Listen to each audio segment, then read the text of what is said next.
Pawan Kalyan strong warning ఇచ్చారు. వైసీపీ నేతలకు deputy CM Pawan Kalyan strong warning ఇచ్చారు. వైసీపీని శాశ్వతంగా అధికారంలోకి రాకుండా చేస్తానంటూ కూడా పవన్ కళ్యాణ్ వార్నింగ్ ఇచ్చారు. ఆకురౌడీల్ని ప్రోత్సహించే పార్టీని గుర్తించానంటూ కూడా పవన్ కళ్యాణ్ మాట్లాడారు. గుర్తించను అంటూ కూడా చెప్పారు. ఇక వైసీపీ దాడులకు భయపడేది లేదంటూ కూడా పవన్ కళ్యాణ్ వ్యాఖ్యానించారు. వైసీపీ నేతలు ఇష్టానుసారం మాట్లాడితే చూస్తూ ఊరుకోబోమంటూ కూడా పవన్ కళ్యాణ్ వార్నింగ్ ఇచ్చారు. వైఎస్ జగన్ అండ్ కో మళ్ళీ అధికారంలోకి రాదంటూ కూడా పవన్ స్పష్టం చేశారు. జనసేన నేతలతో పవన్ కళ్యాణ్ పదవి బాధ్యత పేరుతో కూడా సమావేశం నిర్వహించారు. ఇక ఈ సమావేశంలో జనసేన ఎమ్మెల్యేలు ఎమ్మెల్సీలతో పాటుగా కొత్తగా పదవీ బాధ్యతలు స్వీకరించిన పలువురు నేతలు హాజరయ్యారు. ఇక ఈ క్రమంలోనే వైఎస్ఆర్సీపీని ఉద్దేశించి కూడా ఇటు డిప్యూటీ సీఎం పవన్ కళ్యాణ్ వ్యాఖ్యానించారు. మరలా కూడా వైసీపీని అధికారంలోకి రాకుండా చేస్తారంటూ కూడా స్ట్రాంగ్గా వార్నింగ్ ఇచ్చారు. వైసీపీ కౌంటర్లకు కానీ వైసీపీ దాడులకు కానీ భయపడేది లేదంటూ కూడా ఇక్కడ పవన్ కళ్యాణ్ వ్యాఖ్యానించారు. ఒకళ్ళు వచ్చి మిమ్మల్ని చంపేస్తాం, లేదంటే మిమ్మల్ని కూర్చోబెట్టి ఒక్కొక్క పోలీస్ అఫీషియల్ని మేము మీకు ఏంటో చూపిస్తాం, లేదంటే కాంట్రాక్టర్స్ని బెదిరిస్తున్నాం అంటే that will send a very wrong signal. అలాంటి వ్యాఖ్యలకి నా సమాధానం ఒకటే, పర్మనెంట్గా ఇలాంటి మాటలు రాకుండా ఉండాలంటే నాకు ఏం చేయాలో చాలా బాగా తెలుసు నాకు. అంటే మీరు ఇంక బెదిరించడాలు మానేసేయాలి. వైసీపీ నాయకులకు మీరు బెదిరించడం మానేసేయండి. ఇంకా మీరు ప్రజాస్వామ్య వ్యవస్థలో ప్రజాస్వామ్య పార్లమెంటరీ భాషకి మీరు రండి. ఇంకా మీరు బెదిరించడం మానేయాలి. అలాగే ఎవరన్నా అధికారులు కానీ ప్రజల్లో కానీ ఎవరన్నా ఉంటే ఒకవేళ వాళ్ళు వచ్చేస్తారేమో అప్పుడు ఏంటి, అలాంటి పరిస్థితులు రావు. ఎందుకు రావు కూడా చెప్తాం. దీనికి నేను లాజికల్ రీజనే చెప్తాను. మీరు ఎంత కొట్టుకున్నా కొట్లాడినా మీ ఓట్ శాతం సర్టన్, అది తగ్గుద్దా పెరుగుద్దా మీరు కాబట్టి ఇంకొకరికి వెళ్తుంది ఆ పార్టీ, ఆ ఓట్ బ్యాంక్. కానీ నేను ప్రత్యేకించి నా కంఠంలో ప్రాణం ఉన్నంత వరకు ఆంధ్రప్రదేశ్కి తద్వారా భారతదేశాన్ని సమగ్రతకి భంగం వాటిల్లకుండా చూసుకునే బాధ్యత, దానికోసం ఎన్ని ఎత్తులైనా వేస్తాం. అవసరం అయితే అంటే అందుకనే చెప్తున్నా, మీరు ఆ భాషను వదిలేయండి. మీరు గొప్పగా మీరు వెళ్ళండి, నాకే ఇబ్బంది లేదు. కానీ మీరు రౌడీలను వెనకేసుకొస్తాం, గంజా చేసే వాళ్ళని మేము వెనకేసుకొస్తాం. తెనాల్లో గంజా రౌడీలను పోలీసులు పెడితే వీళ్ళు వాళ్ళకి మద్దతుగా పోలీసులకి వెళ్ళారు, వీళ్ళు మన జ్యుడిషియరీకి వెళ్ళారు, న్యాయ వ్యవస్థకి. న్యాయ వ్యవస్థని ఈ రోజున ఏదైనా చేద్దామంటే పోలీసులు ఇబ్బంది పడతాం సార్, చేస్తే మళ్ళీ పోలీసు మనకి కేసులు పెడతారేమోనని, జ్యుడిషియరీ కేసులు అవుతాయేమని, జ్యుడిషియరీ మేము సమాధానం చెప్పాల్సి వస్తుందని. మళ్ళీ లా అండ్ ఆర్డర్ మరి ఎలా హ్యాండిల్ చేస్తాం? మరి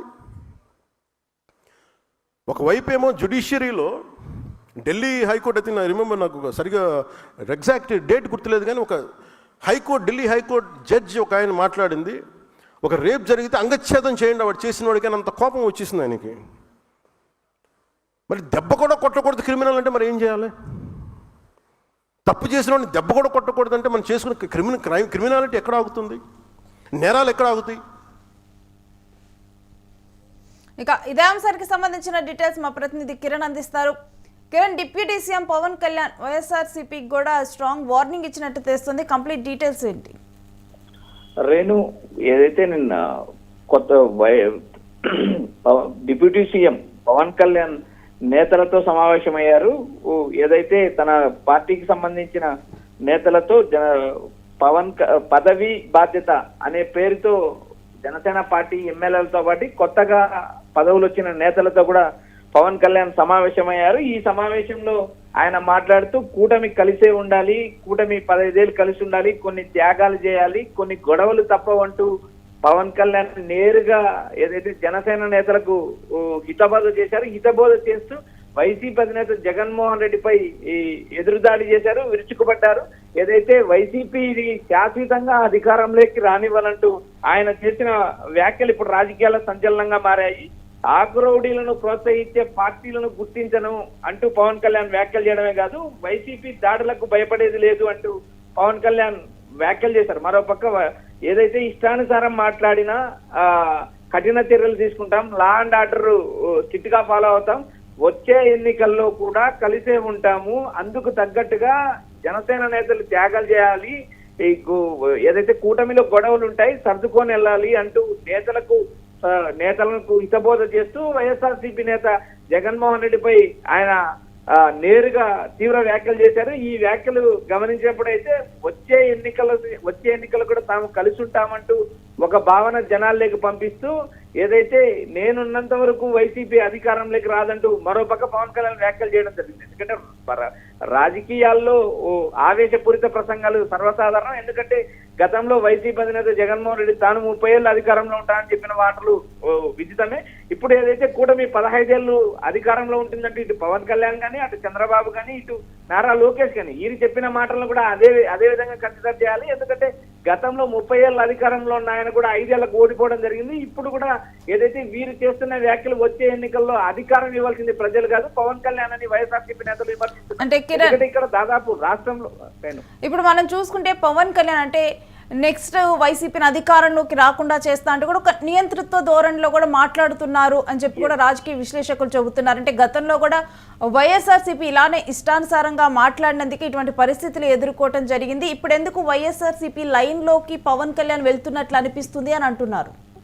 రేణు, ఒక పవన్ కళ్యాణ్ డిప్యూటీ సీఎం పవన్ కళ్యాణ్ మాత్రమే కాకోకుండా కూటమిలో ఉన్న మొత్తం నేతలు కూడా గత ప్రభుత్వం ఏమి మాట్లాడింది, గత ప్రభుత్వ అధినేత ఏం మాట్లాడారు, ఆ పార్టీకి సంబంధించిన నేతలు ఏ లైన్ తీసుకున్నారో కూటమి అదే ట్రాప్ లో పడిందని చెప్పి రాజకీయ విశ్లేషకులు అభిప్రాయపడుతున్నారు. ఎందుకంటే పవన్ కళ్యాణ్ నేరుగా రాష్ట్రంలో ఉప ముఖ్యమంత్రిగా ఉన్నారు. ఆయన కాళ్ళు విరగొడతా కీళ్లు విరగొడతా అని మాట్లాడటం అనే భాషను ప్రజలు కూడా అర్థం చేసుకునే పరిస్థితులు ఏర్పడినాయి. గతంలో ఏదైతే కొంతమంది నేతలు మాట్లాడిన మాటలకు ఇప్పుడు పవన్ కళ్యాణ్ మాటలకు పోల్చి చూస్తున్నారు. ఎందుకంటే పవన్ కళ్యాణ్ అధికారంలో ఉన్నారు. అధికారంలో ఉన్నప్పుడు అధికార భ్రమ ఎక్కువ ఉంటుంది కాబట్టి ఆ అధికార భ్రమ గతంలో వైసీపీ అనుభవించింది కాబట్టి వైసీపీ నేతలు ఆ విధంగా మాట్లాడి ఇప్పుడు పవన్ కళ్యాణ్ తో పాటు జనసేన నేతలే కాకుండా ఈవెన్ రెడ్ బుక్ పేరుతో రెడ్ బుక్ రాజ్యాంగం, రెడ్ బుక్ లో 3 పేజీలు పూర్తయిన మిగిలిన పేజీలు కంప్లీట్ అయితే జైలుకు పంపిస్తామంటే ఏదైతే నారా లోకేష్ మాట్లాడుతున్నారో అలాగే నారా లోకేష్ మాటలు కూడా గత ప్రభుత్వాన్ని పోలి ఉన్నాయి. ఎందుకంటే సీఎం చంద్రబాబు నాయుడు ఏదైతే తాను అధికారంలోకి వచ్చిన తర్వాత ఏదైతే శాంతి భద్రతలకు విఘాతం కలగదు, ప్రజారంజక పాలన చేస్తానంటూ ఆయన ఒకవైపు ప్రకటనలు చేస్తుంటే ఇటు మంత్రి నారా లోకేష్ మరోవైపు పవన్ కళ్యాణ్ వీరిద్దరూ డిఫరెంట్ వ్యాఖ్యలు చేయడంతో ఏకంగా సీఎం చంద్రబాబు నాయుడు డిఫెన్స్ లో పడే అవకాశం వచ్చింది. ఎందుకంటే అధికారం అనేది ప్రజలు ఇస్తారు, అధికారాన్ని డిసైడ్ చేసేది ప్రజలు, నాయకులు కాదు అనే అంశం పవన్ కళ్యాణ్ కానీ నారా లోకేష్ కానీ హితబోధ అయినట్టు లేదంటూ మరోవైపు రాజకీయ విమర్శకులు అభిప్రాయపడుతున్నారు. ఒక పార్టీ అధికారంలోకి రావడానికి ఆ పార్టీకి అధికారం ఇవ్వాలా లేదా అనేది డిసైడ్ చేసే ప్రజలు. గతంలో ఏదైతే వైసీపీ ప్రభుత్వం అవలంబించిన ధోరణిని ఇప్పుడు నేరుగా పవన్ కళ్యాణ్ తో పాటు నారా లోకేష్ వీరిద్దరు భుజానికి ఎత్తుకుంటారంటూ మరోవైపు విమర్శలు వస్తున్నాయి. ఎందుకంటే రాష్ట్రంలో ఏదైతే 100 రోజుల్లో గంజాయి నిర్మూలిస్తాము, రాష్ట్రంలో శాంతి భద్రత నెలకొల్పుతామంటూ అధికారంలోకి వచ్చిన టీడీపీ కూటమి పాలన ప్రతిరోజు ప్రతి ప్రాంతము ప్రతి జిల్లా ఏదో ఒక ప్రాంతంలో గంజాయి దొరుకుతుంది, లా అండ్ ఆర్డర్ కంట్రోల్ లేదు, ఏదైతే రేపులు పెరిగాయి, మహిళలపై అత్యాచారాలు పెరిగాయి, దాడులు పెరిగాయండి. ప్రజలు అటు ప్రతిపక్షాలు ప్రజా సంఘాలు గొల్లు మెచ్చుతున్నా కూడా అధికార పార్టీ ఆ అంశాలను వదిలేసి గత ప్రభుత్వం చేసిన అంశాన్ని పదే 2 సంవత్సరాల కాలం పూర్తయినా కూడా గత ప్రభుత్వాన్ని పట్టుకొని వేలాడుతున్న కూటమి పాలన వైపు దృష్టి పెట్టుకోకుండా ప్రతిపక్షం జగన్ పైన దృష్టి పెట్టిందని తీవ్ర విమర్శలు వినిపిస్తున్నాయి. Renu, right, thanks for the details Kiran.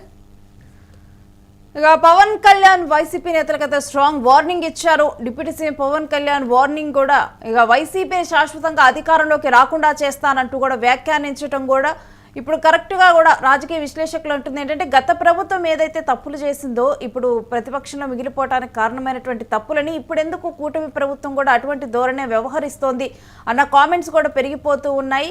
ఇక మరోవైపు పవన్ కళ్యాణ్ వార్నింగ్ కనుక చూస్తే ఆకు రౌడీలను ప్రోత్సహించేది లేదంటూ కూడా ఆయన వ్యాఖ్యానించడం, వైసీపీకి భయపడేది లేదంటూ కూడా పవన్ కళ్యాణ్ మాట్లాడటం, ఇక వైసీపీ నేతలు ఇష్టానుసారం మాట్లాడితే మాత్రం చూస్తూ ఊరుకోమంటూ కూడా పవన్ కళ్యాణ్ వార్నింగ్ ఇచ్చారు.